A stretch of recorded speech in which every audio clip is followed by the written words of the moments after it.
जल विद्युत निगम के भूमि पर अवैध अतिक्रमण को हटाने के लिए अब राजनीति तेज हो गई।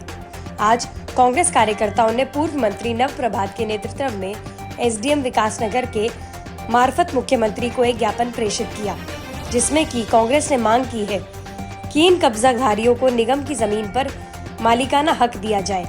पूर्व विधायक नव प्रभात ने सरकार से सवाल किया कि अगर ये लोग निगम की जमीन पर अवैध तरीके से बसे तो आज तक निगम और सरकारी सोती रही। इन लोगों को कैसे बिजली, पानी, गैस और शौचालय उपलब्ध हो गए।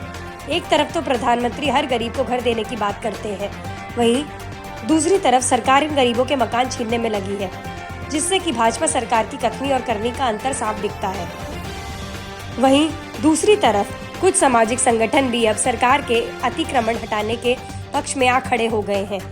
वैदिक मिशन संगठन के कार्यकर्ताओं ने भी आज एसडीएम विकासनगर को ज्ञापन देकर अतिक्रमण को शीघ्र हटाने की मांग की है। मिशन के कार्यकर्ताओं ने कहा कि 11 मार्च को जल विद्युत निगम की जमीन पर बने अवैध अतिक्रमण को हटाने की तारीख दी गई थी, मगर सरकार में बैठे कुछ सफेद-पोश नेता इससे राजनीति कर रहे हैं। हालांकि निगम की जमीन पर हुए अवैध कब्जे को हटाने का निर्देश उत्तराखंड हाई कोर्ट ने दिए हैं। पहली चीज ये है कि अतिक्रमण, अगर अतिक्रमण है तो वहाँ पे पानी का कनेक्शन किसने दिया, वहाँ बिजली का कनेक्शन किसने दिया, वहाँ राशन कार्ड किसने दिया, वहाँ वोटर कार्ड किसने दिया, वहाँ स्वास्थ्य कार्ड किसने दिया। जब हर चीज़ सरकार ने उनको दी तो सरकार ने ये स्वीकार किया है कि यह अतिक्रमण नहीं है। सरकार ने उनको बचाने की कोशिश की। सरकार का अर्थ है पिछले 25-30 साल में रहने वाली कोई भी सरकार। दूसरा जो सबसे महत्वपूर्ण बिंदु है वो बिंदु ये है कि जल विद्युत निगम वाले जिन नक्शों को लेकर घूम रहे हैं वो नक्शे बहुत पुराने हैं और हमारे इलाके में उसके बाद बंदोबस्त हो चुका है। तो हमने प्रशासन से अनुरोध किया है कि पिछले बंदोबस्त में क्या दर्ज है आप उसको देखिए। जहाँ तक मेरी जानकारी में आया है पिछले बंदोबस्त में बहुत सी जगह बस्ती दर, अगर वो बस्ती दर है तो राजस्व का सबसे बड़ा रिकॉर्ड, सबसे प्रमाणिक रिकॉर्ड बंदोबस्त का रिकॉर्ड होता है। आप फिर उसको इलीगल एनक्रोचमेंट की श्रेणी में नहीं ला सकते। तीसरी चीज, माननीय सर्वोच्च न्यायालय ने जो निर्देश दिया वो निर्देश भी तो मानवता के आधार पर। उन्होंने भी तो ये कहा है कि पहले आप विस्थापन की नीति बनाइए और उसके बाद जितनी भूमि आपको आवश्यक हो उसका आप प्रयोग करें।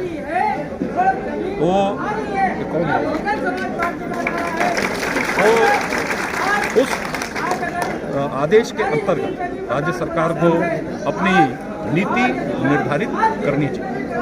ये भी नहीं हो सकता कि देहरादून की मलिन बस्तियों के तो हम विनियमितीकरण की बात करें और दूसरी जगह कहीं कोई मलिन बस्ती है तो उस मलिन बस्ती को अतिक्रमण की बात करने लगे। जब माननीय प्रधानमंत्री जी 2022 तक हर परिवार को मकान देने का वायदा कई बार कर चुके हैं, तो आप उसको पूरा न करके आप लोगों के मकान को छीनने का काम कैसे करें।